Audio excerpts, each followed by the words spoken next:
கோவையில் மின்வாரியங்களுக்கு இடையேயான 46வது ஆண்டு கிரிக்கெட் போட்டிகளில் வெற்றி பெற்றவர்களுக்கு பரிசளிப்பு விழா நடைபெற்றது.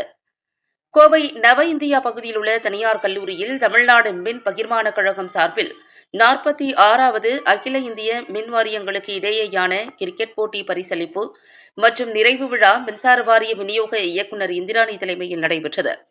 இந்நிகழ்ச்சியில் மாவட்ட, மாநிலங்கள் அளவில் கலந்து கொண்ட மின் வாரியங்களில் பணியாற்றிய வீரர்களுக்கு கிரிக்கெட் போட்டிகள் நடத்தப்பட்டன. இதில் வெற்றி பெற்ற வீரர்களுக்கு கோவை மாவட்ட ஆட்சியர் கிராந்திகுமார் பாடி சிறப்பு விருந்தினராக கலந்து கொண்டு பரிசுகள் மற்றும் கேடயங்களை வழங்கினார். இந்நிகழ்ச்சியில் முன்னதாக மாவட்ட ஆட்சியருக்கு மின்வாரியம் சார்பாக உற்சாக வரவேற்பு அளிக்கப்பட்டது. அதனைத் தொடர்ந்து கலை நிகழ்ச்சிகள் நடைபெற்றன. இதில் விளையாட்டு துணை இயக்குநர் பத்மஸ்ரீ விருது பெற்ற ஜோஸ்னா சின்னப்பா, விளையாட்டு அதிகாரி சுபா வெங்கடேசன் சிறப்பு அழைப்பாளர்களாக கலந்து கொண்டனர். தலைவர் மற்றும் மேலாண்மை இயக்குநர் நந்தகுமார் முன்னிலை வகித்தார்.